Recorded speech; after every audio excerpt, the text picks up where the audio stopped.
this room right now have both the means and the capability to help build a better future by encoding our rights into the programs and protocols upon which we rely every day. And that's what a lot of my future work is going to be involved in, and I hope that you will join me in the Freedom of the Press and every other organization in making that a reality.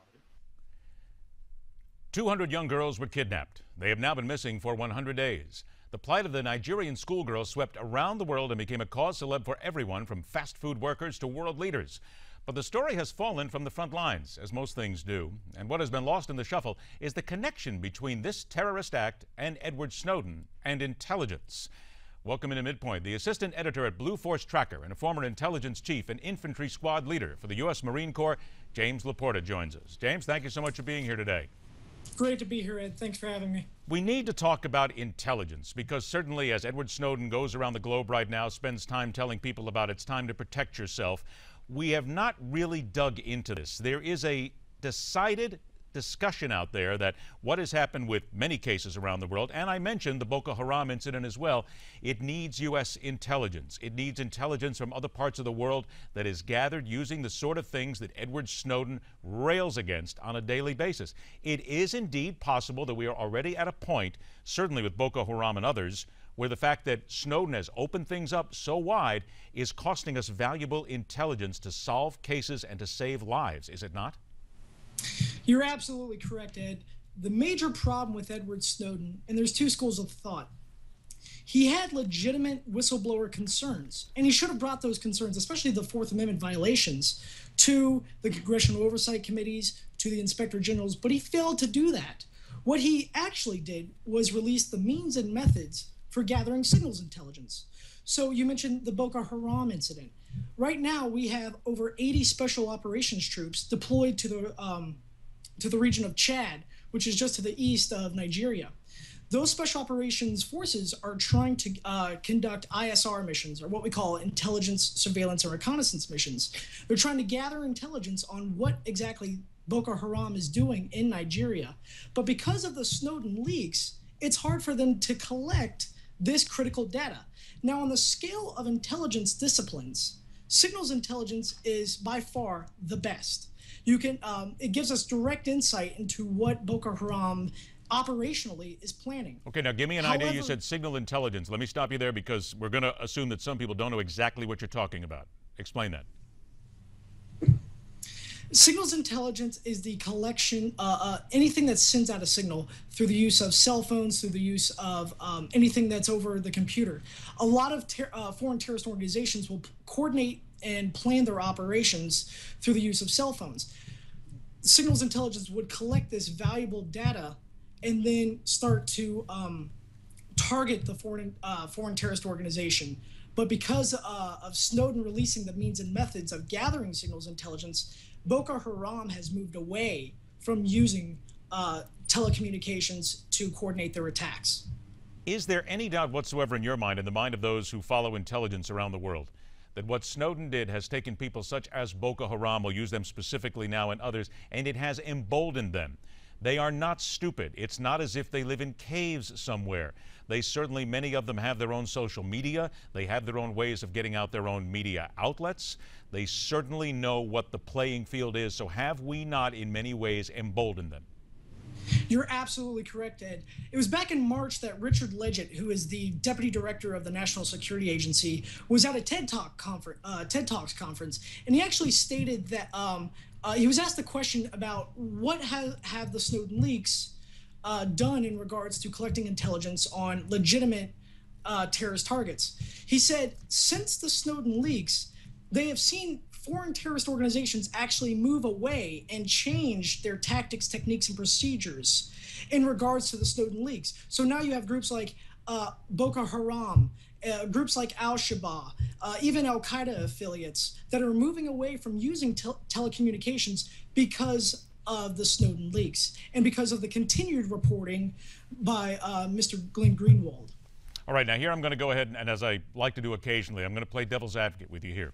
And I don't think this has been brought up quite enough. With regard to Edward Snowden, you said, and again, Snowden has said, can't take it to my superiors right now. he came out and basically became a whistleblower. There are those who are going to say, well, wait a minute now, why didn't you take it there? Well, they'll just bury it. They won't pay any attention to it. They'll tell me that I'm crazy, whatever it is. Why wouldn't you simply take it there? Is there a possibility that it could be buried and his superiors would not want it out there? Yes and no. The intelligence community is not doing itself any favors by coming out against whistleblowing. But he most certainly would. He makes the argument that because I was a contractor, I was not allowed to go to the inspector generals or the congressional oversight committees. That's simply not true. If he had gone through those routes, it would have been investigated, and the means and methods of signals intelligence would have been protected. With that said, the intelligence community needs to look at itself and not come down so much on whistleblowing. Edward Snowden brought up some good points in regards to Fourth Amendment violations. However, it was this other intelligence leaks that are really hindering future intelligence operations and gathering critical intelligence on foreign terrorist organizations. I found it rather interesting that at a recent conference he actually appeared, and again by satellite, with Daniel Ellsberg. Many people here are probably too young to remember who Daniel Ellsberg is, but if you go back and look at the Pentagon Papers, he certainly was one who started a lot of the whistleblowing many decades ago. He appears with Edward Snowden and spoke to a big crowd of computer experts at the Hackers on Planet Earth conference in New York City, and they are pushing people, telling them, help future insiders secretly and expose wrongdoing. When you look at this, and when you hear this now, as somebody who deals in intelligence, and you now know there's people out there who are being pushed and who are getting this and who are understanding this, and they say, yeah, that's not a bad idea, especially what we've seen, how does that frighten you a little bit as to what the future will be for gathering the intelligence needed to protect Americans? The notion that there are people out there who are actively seeking to release critical intelligence is frightening to me. Intelligence drives operations. People forget that without intelligence, you can't have effective operations against groups like Al-Qaeda, groups like Boko Haram. But the second thing is people who are working on the ground, it puts their lives in danger. You know, just recently we had the station chief of the CIA. His name was released to over 7,000 journalists. He had to be evacuated out of the country because of that intelligence leak. Now, in regards to reining in intelligence programs, I believe the congressional oversight committees for intelligence, the House and Senate committees, have not done enough. I feel that senators and House members don't fully understand the full spectrum of intelligence. And furthermore, they don't really have a background in it. I think they, as far as the congressional oversight committees, they need to be doing more homework than worry about their next re-election campaign in regards to intelligence programs. No, you just talked about politicians. Now I'm gonna leave that one for a moment because that's another discussion that could take us years. We could go off on that one. You're absolutely right, Ed. But let me ask you this with regard to the legality of this. The NSA methods were in many ways illegal, yet they were effective in gaining intelligence.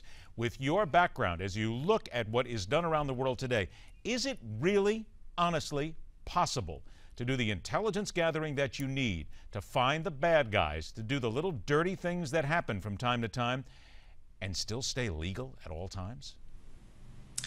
It's a delicate balance, and it's the national debate that we're having right now. This debate about what is the protection of civil liberties and privacy, and what does the government need to conduct effective intelligence operations. I think that in regards to collecting intelligence, there is a way to do it legally. You know, this is why we have the foreign intelligence surveillance courts. This is why we have the FISA warrants. The problem with the current programs is this bulk data is being collected without those FISA warrants, which is actually breaking the Fourth Amendment. But there is a way, as long as we re-examine these intelligence programs, I believe there is certainly a way that we can gather intelligence and safeguarding the civil liberties of the American people. Is it not fair to say, though, that a lot of that information that is gathered, though, is necessary? I mean, even though it may not come with the FISA warrants and it may not come with a lot of politicians looking over their shoulder, but if you look at the bulk that's needed here and the amount, I mean, let's go back to 9/11, if you will, here for a moment. Little pieces of information that were missed, little slivers that simply passed by, and people thought it wasn't that big a deal. We're still talking about the minutest amount of information, the tiniest little thing. So isn't that the real problem here? You want to get everything if you think somebody is breaking the law or has a possibility of hurting Americans or anybody else around the world, that you've still got to go out and you've got to find it no matter how you get it. The intelligence communities can effectively do that as long as the programs are re-examined. I don't believe intelligence gathering should infringe on the rights and civil liberties of the American people. There's a correct way and there's a wrong way to do this. After 9/11, we fell into this climate of anti-terrorism, and programs and a lot of the things that the Central Intelligence Agency were doing and the National Security Agency were doing were allowed under the Patriot Act. But now that the wars in Iraq and Afghanistan have gone on and we've kind of learned from our mistakes, we need to re-tailor these programs. There's certainly a way that we can collect intelligence effectively and still not miss the critical information that's out there. But there's a better way we can do it without infringing on the rights of the American people. A couple minutes I got left here. You mentioned a few groups earlier as who may have benefited from Edward Snowden releasing a lot of this information now. Is there anything else out there in groups that we know or that we strongly believe are already benefiting from what he has released? We've seen groups grow smaller. You know, the bigger a terrorist cell is, the more you can gain insight into them. So we've seen terrorist organizations move away from using telecommunications. We've seen them revert back to foundational tactics. Al-Shabaab in Somalia has been raging quite a war there in East Somalia. Boko Haram has been on the warpath. Just 3 days ago, 66 people were killed and over 15,000 people had to flee their village. They've even attacked, you mentioned the kidnapped girls that Boko Haram has kidnapped. They attacked their village of Shabak, killing 11 of the parents of the missing school children. So a lot of these terrorist groups have reverted back to old methods of communicating, but they're still very effective at coordination of attacks and coordination of extortion from the people and coordinating assassins. Boko Haram uses asymmetric warfare, so they're known to plant in IEDs. They've known to assassinate military personnel and police officers in the region. You mentioned other ways, typewriters, certainly the Germans now. I only got about 15 seconds left. You're a former Marine. What do you think about Snowden? Should we find him, try him, do whatever we can, whatever it takes to get this guy back and put him behind bars? I think if Edward Snowden stands by what he has leaked, he should come back and face a jury of his peers. I think if he strongly believes that this should have been out in the public domain, he should stand up and accept the charges that are alleged against him. Running off and seeking asylum in different countries is a coward's way out. If he truly believed in this and truly believed in the American way, he would come back and face a jury of his peers. We are going to leave it there for today. James LaPorta, always a pleasure. Thanks so much for joining us and have a wonderful weekend.